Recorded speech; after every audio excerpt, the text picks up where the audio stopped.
What's up, Ada Gang, Cardano fam? Charles Hoskinson on Rogan and other podcasts. Link to this tweet is in the description. Hit that subscribe, hit that like. Let's check this out. Charles Hoskinson, broadcasting live from warm, sunny Colorado. Always warm, always sunny. Sometimes Colorado. Today is April 30th, 2024, and making a video to talk about podcasts. So by popular demand, you guys ask about various things, and something came up on Reddit. I do check Reddit from time to time. And you can see right here, Hoskinson on Joe Rogan Experience. Have there been any updates on Charles getting on Joe Rogan Experience? I think they would have a very interesting conversation about mammoths, DeFi, and ranch life. And of course, I've noticed something about our Reddit where it's become unusually toxic, cynical, and pessimistic. I agree with this. It's just, it's an echo chamber. It is what it is. Like, there's always going to be the negative Nancy's. A lot of not so helpful comments and then things like this. This was Charles being Charles, egotistical and wishful thinking. Well, I was on the Lex Fridman podcast and we had a direct route to Rogan. We didn't get there before FTX exploded. And as very correctly so, people noticed that there was SBF and all the other problems that have happened in the industry. So, we know a lot of similar people, and there were some open questions of whether to make a big push for it or not. And I said, it's a huge platform, and there has to be stuff that's sticky for people to connect to with that platform. Otherwise, you go on, it's a lot of fun. They say, oh, this Charles guy's interesting. Look at all the stuff he's talking about. But then it doesn't go anywhere. There's nothing to connect to it. So I thought it was really important that things like Voltaire get out and Intersect get out. We get a little bit of meat there. Goguen was a huge prerequisite as well because there needed to be a large smart contract ecosystem. Look how smart Charles is. That he makes a good point. You don't want to just get on the show and you're like, let's have cool conversations and let's make price go up. Let's make price go up. Can devs do something? Actually materializing stuff so that you can actually funnel users into functional products. You see, the guys on Reddit or the guys on Twitter who are always pissing and taking a dump and just throwing cuss words at these founders, they're just losers. And listening to him in 2 minutes, you can already understand he's right. Lex Fridman, he was on the show. He's super active on YouTube. He's already very active on Twitter and YouTube. It makes sense if you're going to go there, then you've actually established something. Plus the political situation with FTX, Do Kwon, all that, yeah, it makes it tough. I mean, I don't know of other founders that are going on Joe Rogan. So why can't we at least celebrate Lex Fridman and the other achievements that Cardano's been doing? People are so toxic. People are so greedy. And it blows my mind. And there needed to be a lot of really cool things that we built up in Cardano so we could showcase those types of things. And also projects like Midnight had to be announced, and especially because it's so near and dear to my heart about privacy, the freedom of association, commerce, and expression.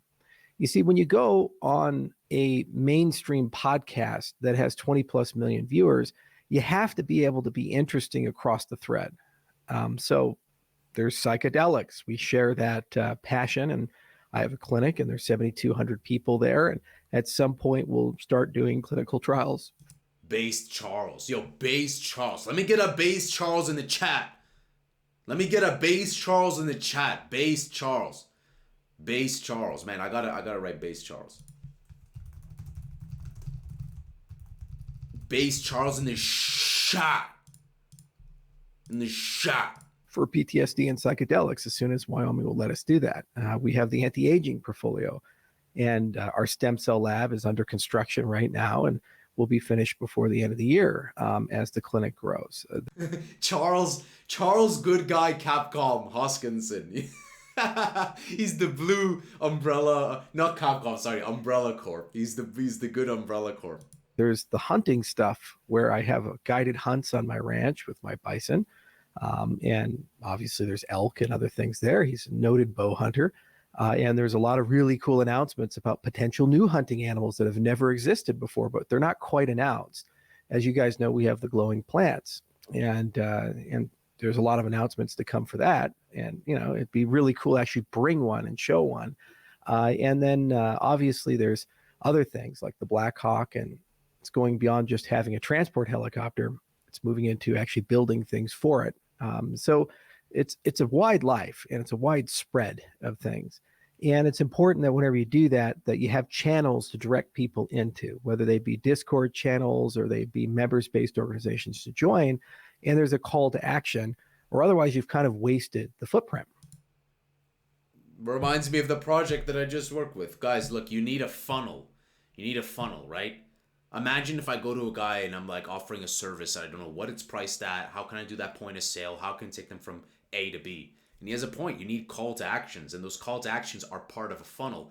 If I'm a DJ and you want the music, you want the remix, you give me this, I give you MP3, right? So he has a business mindset, man. Mad respect. So there's a long list of podcasts that we'll eventually get on because there's stuff to say. It's interesting. And a long list of interviews to do, whether it be Tucker Carlson or it be, Joe Rogan or another Lex Fridman or these types of things. It's not an access problem. And to the people on Reddit, it's not that we're just unable to procure such podcasts and go on and talk to people. It's just you have to have the right things to talk about. It has to be timely. There has to be something there. And the reality is that you have to be careful about the news cycles that you come on with. For example, I've endorsed RFK, and we are in the most contentious presidential election of our lifetime in 2024. So you go on, and what will end up happening invariably is that most of the podcasts will descend into the politics of the day. And that doesn't do any service at all to Cardano or to Midnight or to other projects that are going, like our RealFi portfolio in Africa and what we're doing with microfinance there, or what Reflect is doing with its digital twins and the games that are coming out. It's like there's so many things that go beyond that. And unfortunately, almost always these podcasts, when you're in these charged environments, turn in that particular direction, or at least have the potential to turn in Yeah, he has a point. that direction. He has a point. Like, if you go in the middle of like an election right around the corner, it's going to be very dominant about that. And how it would suck to just go on there. You want to talk about blockchain in a global manner, in a mass manner, in a way that the masses can understand, but like the conversation is just this, and then at the end you'll be like, damn, shucks, like I couldn't do what I want to do. You know, I couldn't say what I wanted to say. So yeah, a lot of preparation needs to go into that. Because it's not like he's gonna be a recurring guest. You could just wing it if you were a recurring guest, like one of his close friends, but everything he says is very objective, very sensible. Because crypto is so political. So, you talk about a voting system, you talk about an on-chain government, you talk about all this stuff, and then they'll say, well, do you think 2020 was stolen? Or do you think voting is fair? Or what are the problems in the American system? Or what do you think of Joe Biden? What do you think of this? It just always comes up in these types of things because we're talking about governance. We're talking about voting. If I answer honestly, I'm going to turn off half the listeners. So it makes sense to get beyond all of that and reset next year. So I said Rogan after Gogan, but you notice that was an open-ended commitment.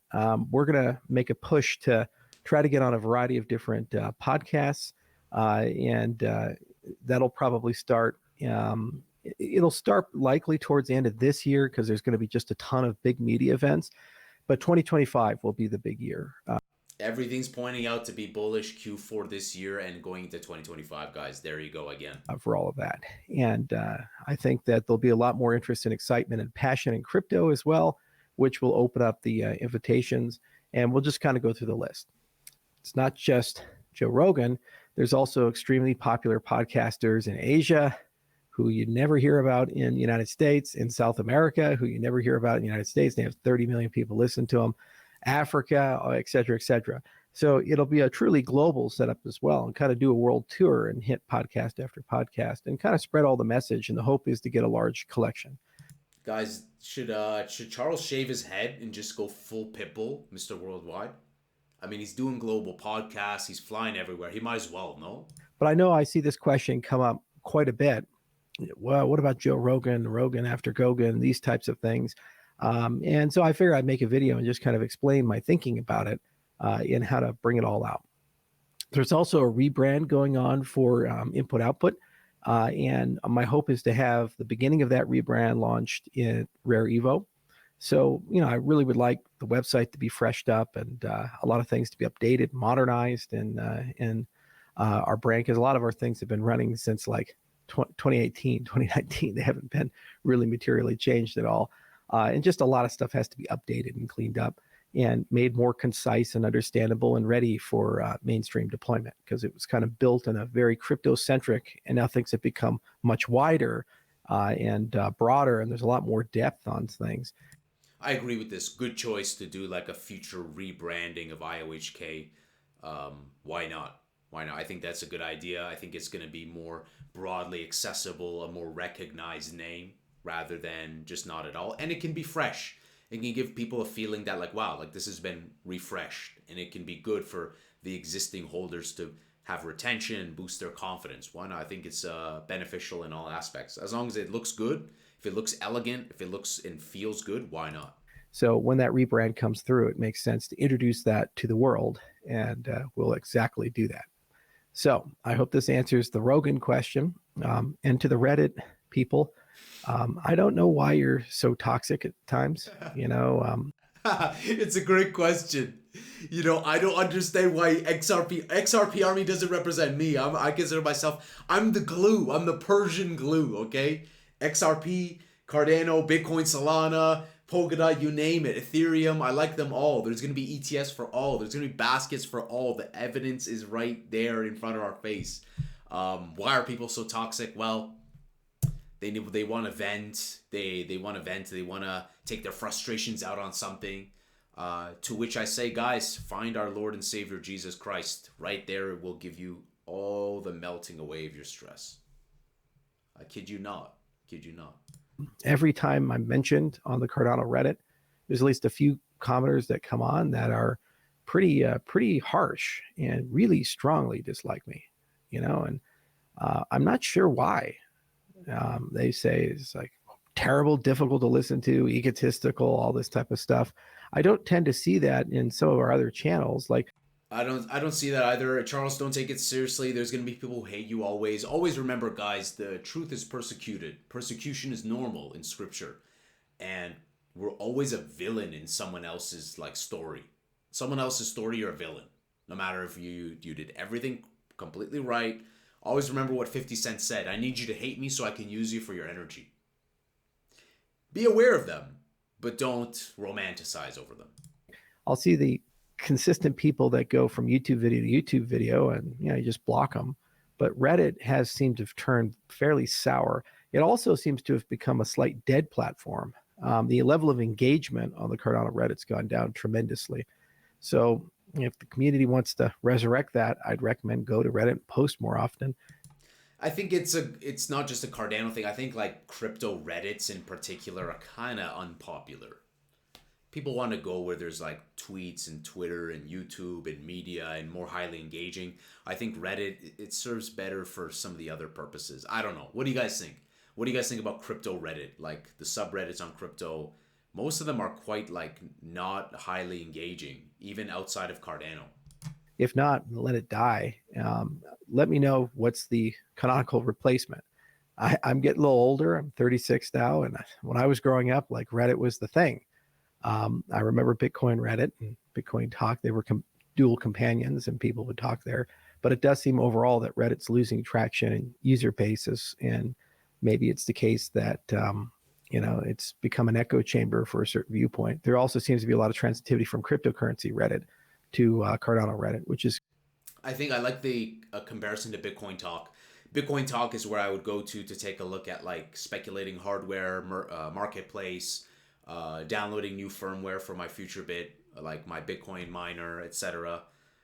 Maybe it has more, maybe those suit for crypto, not for the other genres, whatever. Reddit has a value and use case. But for crypto, I feel like Bitcoin Talk and Reddit are kind of more among the OGs rather than like new users flocking in. New users flocking in are definitely more modern platforms via the Telegram, the WhatsApps, the Facebooks, the YouTube, the Twitter, albeit some of those are old and cringe like Facebook, but you know what I mean. It's quite negative and toxic in general about Cardano. So yeah, that's all the have to say about this. And Rogan is going to be after Gogan. We'll eventually get there, but probably more likely than not, 2025 if we make a big push for it. And there's a whole circle of podcasts to go on prior to that, and a lot of people to talk to, a lot of different audiences.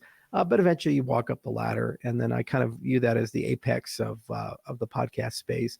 And the hope is to become recurring and have a lot of really interesting, cool, fun things to say that will reflect well on crypto in general as a whole industry, but that also reflect well on the portfolio. As a final point, whenever I go on a large medium, like I speak before Congress, or I go on something like, Joe Rogan, I have a policy where I try not just to talk the Cardano book. So you may have noticed my congressional testimony. I didn't even mention Cardano, I believe, once. Talk about cryptocurrencies and blockchains as an industry as a whole, because I think at that level of medium, it's not there as an advertisement for a particular token or a particular cryptocurrency or philosophy. You're there to talk to the general public, because that's about 8% of the American population, give or take. And it's a humongous group of people. You're there to talk about the general public about philosophy. Why is blockchain interesting? Why is crypto interesting? What are those core things that are very important? So you can use Cardano as a case study, an example of where those ideals have been best preserved. But at the end of the day, you have to speak across the entire industry. Otherwise, you're just shilling. And people know that, and people see that. He has a good point. A win for crypto is a win for Cardano. A win for crypto is a win for XRP. That's why I rooted for the proof of stake transition for ETH. That's why I rooted for XRP from the beginning to the end of them not being labeled as a security. That's why I'm rooting for Charles. And people have great intuition. They know if they're being shilled some trash or like you're being disingenuous. So good for him for not only having like the philosophy mindset, the business mindset, but also tapped into the intuition of people that you can't just go and just advertise. People do the opposite of what they are told. If you tell a kid don't touch that button, he will touch that button. If you tell someone you have to buy this, you need to go do this, it's not going to work. Things need to be packaged accordingly, and we have to generate positive emotions. And it makes you an unreliable narrator, and the source of information unreliable as well. So if I was to appear on Rogan, it would be in that context if I talk about crypto. So the trustlessness, inclusive accountability, verifiable reconstructability. And that's smart because it's preserving professionalism, reputation, keeping it broad, making people find out who he is, what he does. Oh, Cardano. Oh, he does this. Oh, he does that. And they will see. But yeah, I think everything in this video makes sense about the timing of everything, that the capability, it's not about the capability, it's not a matter of when. Well, it's a matter of when, not a matter of if. And that's sick. So we heard it from Charles that he's going to be on Joe Rogan podcast. Like, not really concrete set in stone the date, but he's talking about, approximately Rogan after Gogan. Why not? On-chain governance, talk about consensus in general and why it's important, talk about the use cases and the types of things that crypto solves, and how you go from don't be evil to can't be evil, some of these recurring themes. And of course, Cardano is a great case study, but it's not the only case study. There are over 10,000 legitimate cryptocurrency projects floating around.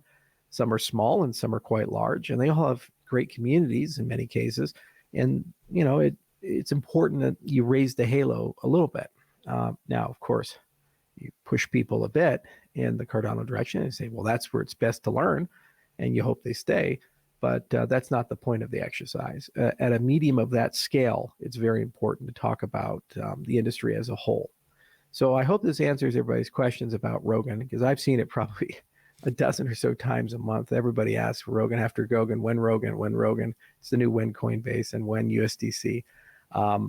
So 2025 is my guess if we do it. Cheers. We heard it then. 2025 if we do it, but more probable that they will do it given his network, given the funds that they have, given the connection to Lex Fridman, and I think this professional composure that has not been, in his words, saying Cardano once to Congress. So I love it. What do you guys think? I think the future for Cardano is going to be beautiful. We're low right now, but I'm definitely going to be scooping up more Cardano if I see it fall between that 24 to 40 cent range, which is very close to that range. What do you guys think? W Charles, L Charles? Why not? Hit that subscribe, hit that like, tweet is in the description. I'll see you guys, Ada Gang, in the next Angry Crypto Show.